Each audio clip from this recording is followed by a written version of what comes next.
जय हिंद। असामान्य व्यवहार। मनोविज्ञान में असामान्य व्यवहार को केवल अजीब व्यवहार नहीं माना जाता, बल्कि इसे मनोवैज्ञानिक विकृति के रूप में देखा जाता है। इसके मुख्य मानक निम्नलिखित है। पहला पॉइंट है सांस्कृतिक विचलन।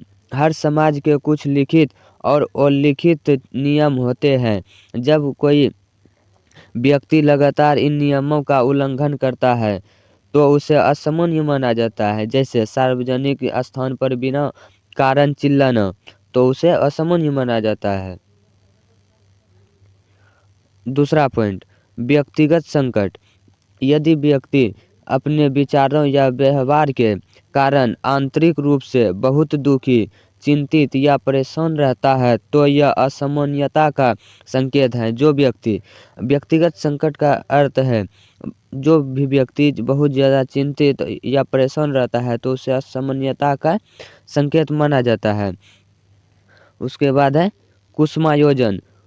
कुसुमायोजन, यदि व्यवहार व्यक्ति को समाज, परिवार या कार्यस्थल पर तालमेल बैठाने से रोकता है तो वह असामान्य है। जैसे अत्यधिक शराब पीना जिससे नौकरी छूट जाए तो वह असामान्य माना जाता है।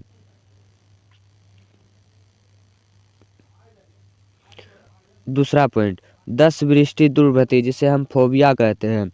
तो विशिष्ट दुर्गति वह विकार है जहां व्यक्ति को किसी खास चीज से तर्कहीन डर लगता है। पहला एक्रोफोबिया। एक्रोफोबिया का अर्थ है ऊंचाई से लगने वाला अत्यधिक डर।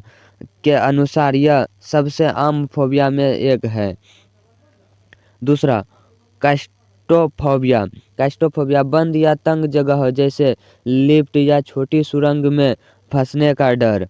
उसके बाद है अरेक्नोफोबिया। अरेक्नोफोबिया का अर्थ है मकड़ियों से लगने वाला डर। यह अक्सर हेल्थलाइन द्वारा वर्णित सबसे आम जंतु फोबिया माना जाता है। उसके चौथा है एग्रोफोबिया। एग्रोफोबिया ऐसी जगह या स्थितियों में होने का डर जहां से निकलना मुश्किल हो जाए, जहां घबराहट होने पर मदद न मिल सके। उसके बाद है पांचवा साइनोफोबिया। साइनोफोबिया कुत्ते से डर लगने वाला अत्यधिक डर। छठा है ऑफिडियोफोबिया। ऑफिडियोफोबिया सांपों से डर लगने वाला। सातवां है एरोफोबिया। एरोफोबिया हवाई जहाज में उड़ने का डर। आठवां है टाइपनोफोबिया। सुई या इंजेक्शन लगवाने का डर। नौवां है एस्ट्रोफोबिया। एस्ट्रोफोबिया बिजली चमकने और बादलों के गरजने का से लगने वाला डर। उसके बाद है 10वां सोशल फोबिया। सामाजिक स्थिति में लोगों द्वारा परखे जाने या शर्मिंदा होने का तीव्र भय, जिसे national institute of mental health सामाजिक चिंता विकार, सोशल एंग्जाइटी डिसऑर्डर भी कहा जाता है।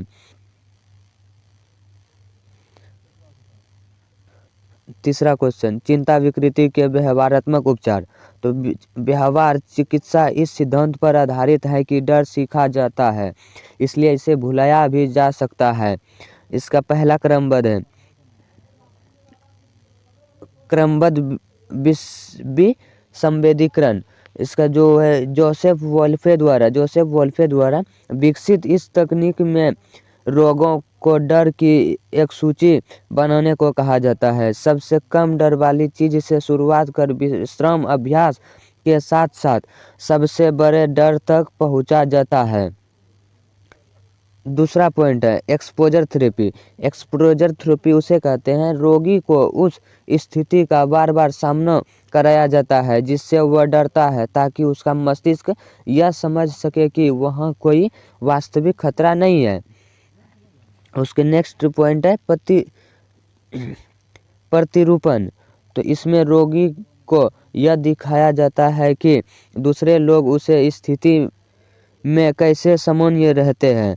उसके बाद है संज्ञानात्मक व्यवहार चिकित्सा, जिसे हम सीबीटी कहते हैं। यह वर्तमान में सबसे लोकप्रिय है। इसमें व्यक्ति के नकारात्मक विचारों को बदलकर उसके व्यवहार को सुधारा जाता है। आप इसके बारे में माइनो क्लिनिक पर विस्तार से पढ़ सकते हैं। विषादी विकृति, जिसे हम डिप्रेसिव डिसऑर्डर भी कहते हैं, के गहने कारण।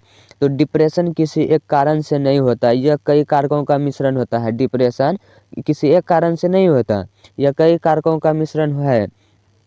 तो चलिए पहला देखते हैं, जैविक कारक। जैविक कारक मस्तिष्क में सेरोटोनिन जैसे रसायनों की कमी, साथ ही हिप्पोकैम्पस के आकार में बदलाव भी कारण हो सकता है। इसका पहला कारण है जैविक कारण। दूसरा है संज्ञानात्मक कारण। संज्ञानात्मक कारण आरोग्य ब्रेक के अनुसार डिप्रेशन का कारण संज्ञानात्मक त्रुटि है, स्वयं के प्रति, दुनिया के प्रति और भविष्य के प्रति नकारात्मक दृष्टिकोण। उसके बाद तीसरा है सीखी हुई असहजता। जब व्यक्ति को लगता है कि यह अपनी स्थिति बदलने के लिए कुछ नहीं कर सकता, तो वह गहने अवसाद में चला जाता है। उसके बाद पॉइंट है सामाजिक सांस्कृतिक कारक। इसका होता है अकेलापन, अलगाव या समाज में मान प्रतिष्ठा की हानि। दुर्वृत्ति के मुख्य लक्षण। जब कोई व्यक्ति अपने डर वाली वस्तु के संपर्क में आता है तो निम्नलिखित लक्षण दिखते हैं। पहला है स्वायत्त तंत्रिका तंत्र की सक्रियता। अचानक दिल की धड़कन बढ़ जाता है, सांस फूलना और अत्यधिक पसीना आना, यह होता है स्वायत्त तंत्रिका तंत्र की सक्रियता। उसके बाद है पलायन व्यवहार। पलायन व्यवहार, व्यक्ति उस स्थिति से तुरंत भागने की कोशिश करता है। उसके बाद पॉइंट है संज्ञानात्मक लक्षण। व्यक्ति को लगता है वह मर जाएगा या उसे दिल का दौरा पड़ रहा है, यह होता है संज्ञानात्मक लक्षण। उसके बाद है प्रतीक्षात्मक लक्षण। चिंता, वस्तु के सामने आने से पहले ही उसके बारे में सोचकर ही डरना शुरू कर देता है। उसके बाद है, अब देखते हैं दीर्घ उत्तरीय प्रश्न। इसमें छठा है असामान्य मनोविज्ञान की ऐतिहासिक पृष्ठभूमि। तो इसमें पूछ रहा है असामान्य मनोविज्ञान की ऐतिहासिक पृष्ठभूमि। उसमें जो भी क्वेश्चन है, असामान्य मनोविज्ञान के ऐतिहासिक विकास को समझना मानसिक स्वार्थ के प्रति मानवीय दृष्टिकोण के विकास को दर्शाता है। यह इतिहास मुख्य रूप से 3 प्रमुख दृष्टिकोणों में विभाजित है, अलौकिक, जैविक और मनोवैज्ञानिक। तो पहला देखते हैं प्राचीन और अलौकिक दृष्टिकोण, काल से 500 ईस्वी तक। तो पहला है प्रागैतिहासिक समाजों में असामान्य व्यवहार को अक्सर बुरी आत्माओं, राक्षसों या जादू टोने का परिणाम माना जाता था। ऐसा माना जाता था कि एक बीमार व्यक्ति के शरीर और मन के बीच अच्छे और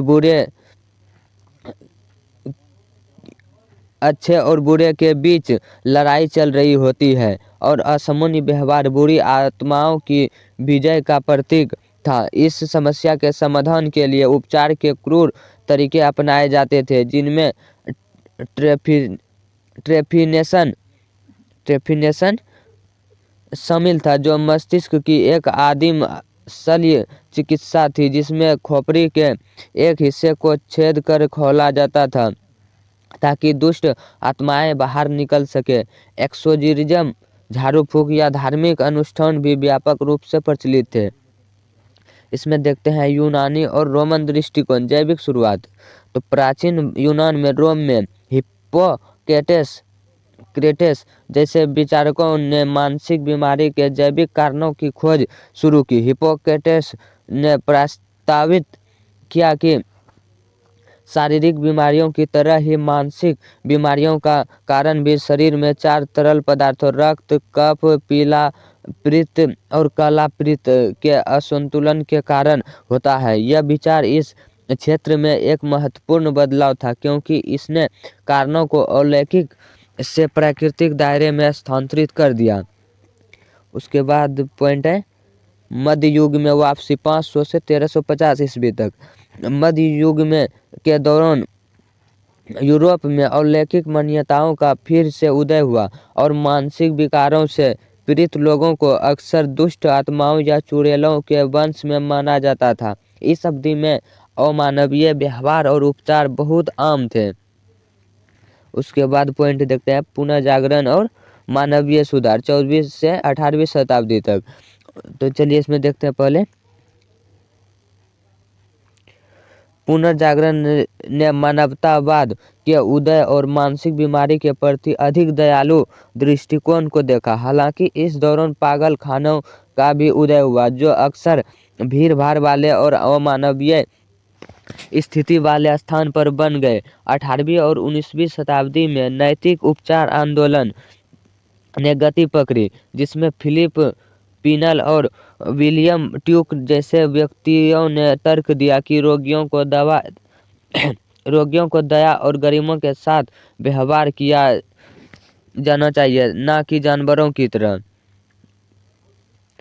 19वीं शताब्दी और 20वीं शताब्दी में वैज्ञानिक प्रगति।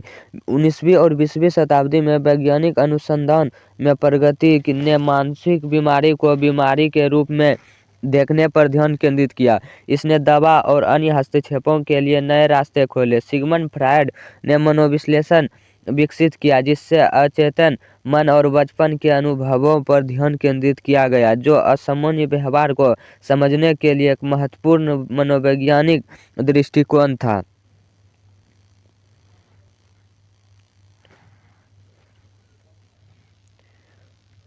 क्वेश्चन नंबर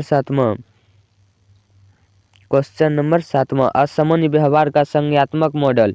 तो असामान्य व्यवहार का संज्ञानात्मक मॉडल इस आधार पर काम करता है कि मानसिक विकारों का मूल कारण व्यक्ति के सोचने के तरीके में निहित है। यह मॉडल तर्क देता है कि यह कोई घटना या स्थिति नहीं है जो भावात्मक संकट या असामान्य व्यवहार का कारण बनती है, बल्कि उस घटना के बारे में व्यक्ति की अपनी तर्कहीन और विकृत सोच, धारणाएं और विश्वास है।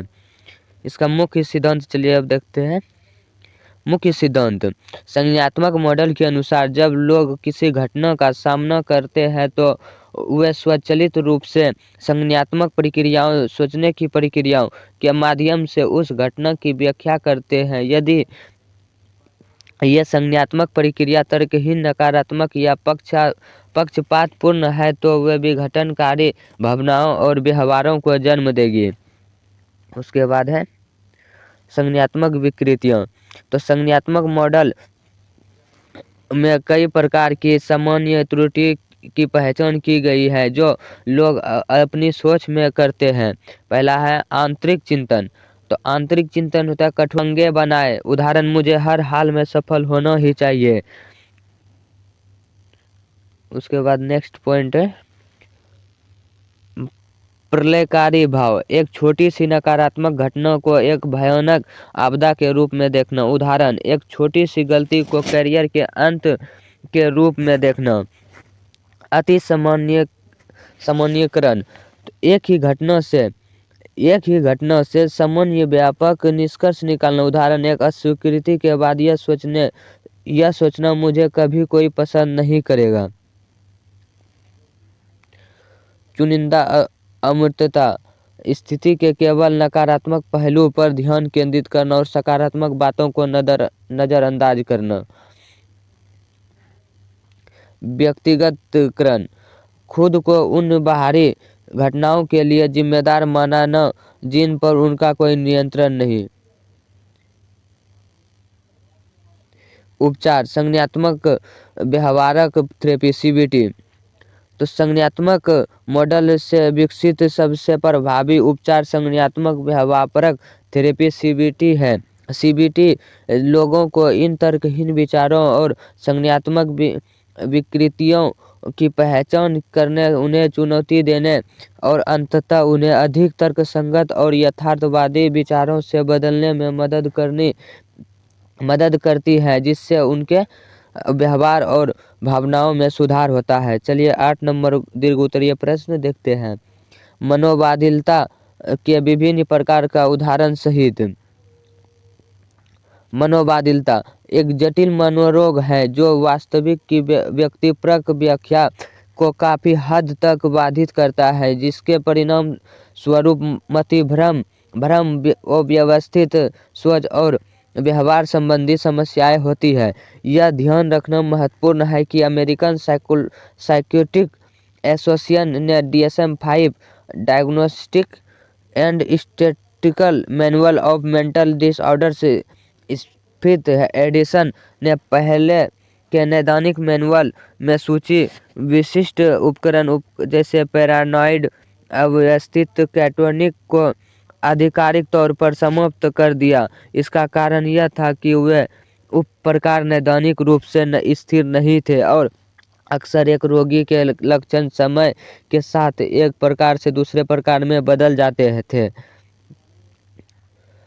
आज चिकित्सक सिजोफ्रेनिया का निदान इसके विशिष्ट लक्षणों के आधार पर करते हैं, जिन्हें आमतौर पर 3 श्रेणियों में बांटा जाता है। पहला श्रेणी सकारात्मक लक्षण।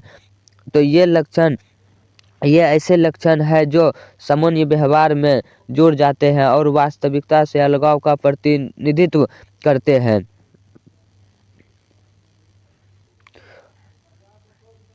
अगला है भ्रम, गलत निश्चित विश्वास जो सबूतों के बावजूद बने रहते हैं। उदाहरण एक व्यक्ति को दृढ़ विश्वास हो सकता है कि सरकार उसके विचारों को नियंत्रित करने के लिए उसके दिमाग में एक चिप लगाई है। उत्तीर्ण का भ्रम। मति भ्रम, ऐसी चीजों को देखना, सुनना, सूंघना, चखना या महसूस करना जो वास्तव में मौजूद नहीं है। उदाहरण सबसे आम है आवाजें सुनना जो वास्तव में नहीं है। श्रवण मति भ्रम। अव्यवस्थित सोच और भाषण, विचारों को व्यवस्थित करने की कठिनाई जिसके परिणाम स्वरूप असंगत और निरर्थक भाषण होता है। उदाहरण बातचीत के दौरान अचानक विषय बदल देना या ऐसे वाक्य बोलना जिनका कोई स्पष्ट अर्थ न हो। उसके बाद है नकारात्मक लक्षण, ये सामान्य कार्यों या क्षमताओं की अनुपस्थिति या कमी को दर्शाते हैं। पहला है भाव व्यक्ति की कमी, भावनाओं को व्यक्त करने में कमी या सपाट चेहरा रखना। दूसरा है अलोग्या, भाषण की गरीबी या बहुत कम बोलना। अस्वच्छता,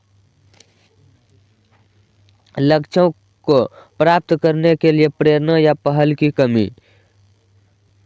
तीसरा पॉइंट है संज्ञानात्मक लक्षण, ये ध्यान, स्मृति और योजना बनाने जैसे संज्ञानात्मक क्षमताओं में समस्याओं को संदर्भित करते हैं। हालांकि DSM-5 अब उप प्रकारों का उपयोग नहीं करता है, फिर भी नैदानिक संदर्भ में पुराने कारकों का उल्लेख किया जा सकता है ताकि लक्षणों के पैटर्न का वर्णन किया जा सके। बौद्धिक विकृति क्या है, इसके विभिन्न प्रकार को वर्णन कीजिए। तो बौद्धिक विकृति जिसे पहले मानसिक मदता के नाम से जाना जाता था, एक न्यूरोलेपन विकार है। इसकी विशेषता महत्वपूर्ण सीमाएं हैं जो मुख्य क्षेत्रों में को प्रभावित करती है। बौद्धिक कार्य प्रणाली जैसे सीखना, तर्क करना, समस्या समाधान, योजना बनाना और अनुकूली व्यवहार दैनिक जीवन के कार्यों को करने के लिए आवश्यक सामाजिक और व्यवहारिक कौशल। DSM-5 के अनुसार निदान के लिए इन दोनों क्षेत्रों में कमी होनी चाहिए और यह स्थिति विकास की अवधि के दौरान आमतौर पर 18 वर्ष की आयु से पहले शुरू होनी चाहिए। बौद्धिक विकृति के प्रकार, गंभीरता के स्तर के आधार पर। बौद्धिक विकृति को गंभीरता के आधार पर वर्गीकृत किया जाता है जो IQ स्कोर को और अनुकूली कार्य प्रणाली में आवश्यक समर्थन की मात्रा दोनों पर निर्भर करता है। हल्दी बौद्धिक विकृति, यह सबसे आम प्रकार है जो ID वाले लगभग 85% व्यक्तियों को प्रभावित करता है। दूसरा पॉइंट, प्रभावित व्यक्ति अक्सर अकादमिक कौशल, पढ़ना लिखना, गणित सीख सकते हैं, अक्सर 6ठी कक्षा के स्तर तक। उचित समर्थन के साथ वयस्कता में स्वतंत्र रूप से या न्यूनतम पर्यवेक्षण के साथ समुदाय में रह सकते हैं और काम कर सकते हैं। नेक्स्ट पॉइंट है मध्यम बौद्धिक विकृति, यह ID वाले व्यक्तियों के लगभग 10% को प्रभावित करता है। इन व्यक्तियों को दैनिक कार्यों में महत्वपूर्ण समर्थन और पर्यवेक्षण की आवश्यकता होती है। ये बुनियादी संचार और आत्म देखभाल कौशल सीख सकते हैं, लेकिन उन्हें संरक्षित वातावरण की आवश्यकता होती है। वे अक्सर संरक्षित कार्यशालाओं में काम कर सकते हैं। नेक्स्ट पॉइंट है गंभीर बौद्धिक विकृति। यह लगभग 3 से 4% व्यक्तियों को प्रभावित करता है। भाषा विकार सीमित होता है। उन्हें दैनिक जीवन की अधिकांश गतिविधि के लिए नियंत्रण, समर्थन और पर्यवेक्षण की आवश्यकता होती है। आमतौर पर ये लोग संरक्षित समूह सेटिंग्स में रहते हैं जहां उन्हें व्यापक समर्थन मिलता है। नेक्स्ट पॉइंट है अत्यंत गंभीर बौद्धिक विकृति। यह सबसे दुर्लभ और गंभीर प्रकार है जो लगभग 1-2% व्यक्तियों को प्रभावित करता है। इस स्तर के व्यक्तियों को आमतौर पर दैनिक जीवन के सभी पहलुओं में चौबीसों घंटों गहन देखभाल और सहायता की आवश्यकता होती है। संचार बहुत सीमित होता है। अक्सर यह रुग्ण शारीरिक अक्षमताओं भी मौजूद होती है। लास्ट क्वेश्चन दीर्घ उत्तरीय प्रश्न का 10वां नंबर मानसिक विकृतियों का नैदानिक एवं सांख्यिकीय मैनुअल DSM-5। तो diagnostic and static manual of mental disorders 5th edition, American psychotic association APA द्वारा प्रकाशित मानसिक विकारों के वर्गीकरण के लिए एक मानक संदर्भ मैनुअल है। इनका उद्देश्य और महत्व। तो उद्देश्य और महत्व को चलिए देखते हैं। DSM-5 का प्राथमिक उद्देश्य मानसिक स्वास्थ्य पेशेवर, शोधकर्ताओं, बीमा कंपनी और नीति निर्माताओं के लिए मानसिक विकारों को परिभाषित करने और वर्गीकृत करने के लिए एक सामान्य भाषा और मानक मानदंड प्रदान करता है।